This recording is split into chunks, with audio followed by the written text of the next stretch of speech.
Hello, Horus Heresy fans. Welcome to Heresy, the Horus Heresy talk show. In this episode, we're going to be talking about tier lists in the Horus Heresy in the New Age of Darkness, Horus Heresy 2.0. Now, there was a lot of consternation this week as a popular YouTube show released a tier list of loyalist factions in the Horus Heresy, and a lot of people were really upset about that. And in general, for the last while, since the game was announced as being mainstream, there's been a lot of people concerned that what people call, in inverted commas, the 40k players are going to come to 30k and ruin it. And I think really the question is, do tier lists and competitiveness of that kind of nature belong in the Horus Heresy? And the answer really is simple. The answer is, it's up to you. I think that, honestly, like all these type of games that we play are all about how you want to play them, ultimately. And if someone releases a bunch of content that you're not interested in and that your play group's not interested in, then you don't have to watch it, and you can also just ignore it. Now, obviously, there is some concern that these kinds of things being out there in the community and the proliferation of this kind of attitude towards the game will change the way that people play. But honestly, I'm relatively new to the Horus Heresy, and one of the first things that I did was look through lots of events, lots of lists that were being played at events to get an idea of the way people played the game. Because, like a lot of competitive or ex-competitive players, I can pick up a bunch of rules and I can tell you which the best units are and which units aren't very good and that kind of stuff. And when I look through the kind of lists that get played at Horus Heresy events and the lists people are winning Horus Heresy events with and all that kind of stuff, a lot of them are quite competitive lists. And although people might come up with reasons to say that they're not, and people might sort of self-regulate and that kind of stuff, the number of lists you look at that have 3 of a certain unit in, like a Vindicator Laser Destroyer, or the number of lists that have got Medusas in the army so that they can, be really good at killing Marines and that kind of stuff. The number of people who played things like Sekhmet Spam, which is easy to find when you look on the internet, and people just picking up Custodies just to win because they were really good last edition. There's a lot of it, right? It's always been a thing, and I think, as much as I've not been involved in Horus Heresy events, you only have to look at the lists to see that people do play it like that. So what it comes down to is self-regulation, right? Everyone wants to play games and win. Not that everyone necessarily plays only to win and only for that reason, but people like to win. We are playing games. The point is to beat your opponent. That's what games are all about. And so really what it comes down to is self-regulation. So when I try to make lists, I've picked a faction. I'm playing Iron Hands right now. I've not picked Iron Hands because of anything to do with rules or anything else. I've picked them because I think they're cool and because not a lot of people play them, and I like to play stuff that isn't as common as other things. Now that I've chosen Iron Hands, I'm going to try to figure out ways to make them good on the table, but also keep them thematic at the same time. So as an example, in the new edition, they get 2-shot graviton guns called Grav Shredders, which are really good because they're haywire, makes them really good at destroying vehicles and dreadnoughts. I'm picking those things because they're powerful and they do a thing. Are they the most competitive thing in the world? No, they're like 20 points. They're very short-ranged.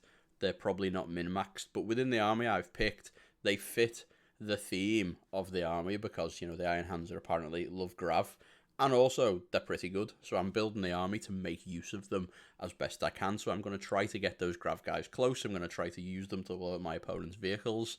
Does that mean I'm min-maxing? Absolutely not, because if I was doing, I would just take more las cannons, probably, because they're probably the best weapon in the game right now.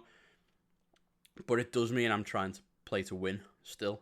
And everyone's the same, and you only have to look around Facebook groups for Given Legions to see how much of the discussion among existing Horus Heresy players, not new people, not people who have just come over from 40k, existing Horus Heresy players is about rules. It's about their units being nerfed or the units being buffed or what things they should equip their units with, what's the best tank, all this kind of stuff.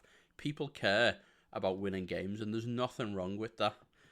The difference is not taking it to an extreme, and that's obviously, I think, really when it comes down to it, that's what people in the community are scared about. They're scared of things being spammed, They're scared of everything getting homogenized, people all playing the same Legion, that kind of stuff. Honestly, in my opinion, I don't even think that is actually doable with these current rules. Again, I'm a very competitive player, an ex-very competitive player, as well as a narrative player. I don't think there is any Legion, particularly, that stands out to me as head and shoulders above the rest. And I certainly think the tier list that was released on YouTube, I think was all kinds of wrong. Like, the guys clearly had done it, kind of quickly and maybe not put that much effort into reading the rules. And, maybe not, fully understood what they were doing. And it's fair enough, people like to get some content out and that kind of thing. You don't have to be right all the time. But I don't even think the tier list was correct.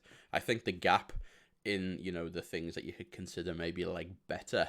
Like, as an example, I think Iron Warriors are a little bit better than everybody else because I think their focus on return fire reactions on their unique one, as well as Tyrant Terminators, I think these are all, like, very, very powerful things.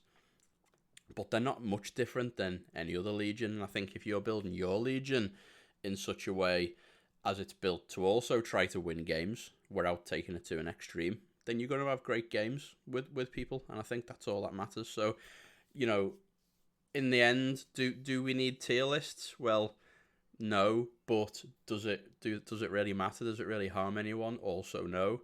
I think there's no harm discussing rules as much as there is discussing lore and flavor. Like, the game is a combination of all these things, and I don't think there's a need to have a moral panic over more people coming into it and being focused more on these things.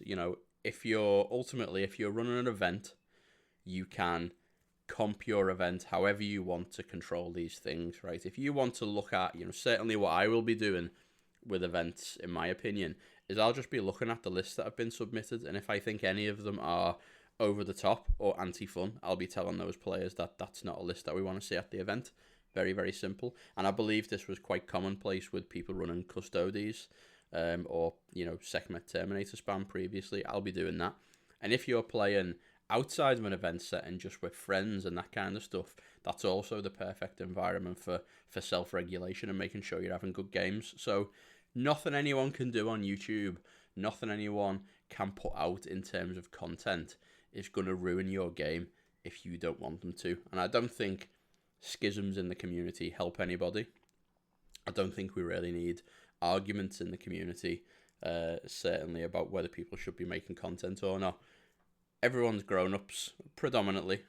Everyone's grown-ups, and, we can keep making this game great. We can play it the way we want to play it. I'm certainly looking forward to getting that middle ground of making my army good, but also making it narrative and keeping it interesting as well, as a lot of other people are. Don't forget, a lot of people who are coming from games like 40k or who are completely new to Heresy are doing so because they are fed up of that kind of scene as well. Not that there's anything wrong with it, but just because they don't want to do it anymore. They want to play the game differently, and that's me, and it's a lot of other people.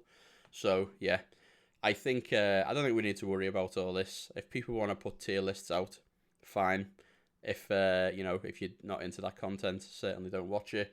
But, hopefully we can all get along, and we can all enjoy as the Heresy community grows, with lots of new players like myself coming into the game because Games Workshop have made it more accessible.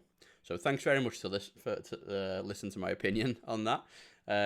I hope that everyone listening who's maybe been on the fence or a bit worried about this, you maybe can have some things to consider off the back of that.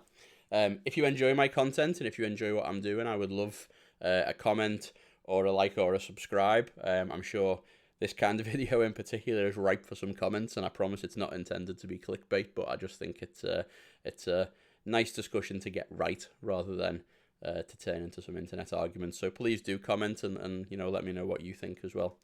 Thank you very much for listening, guys. I'm not going to end it with a quote today, mostly because I think I've done enough talking already. So hopefully see you very soon. Bye bye.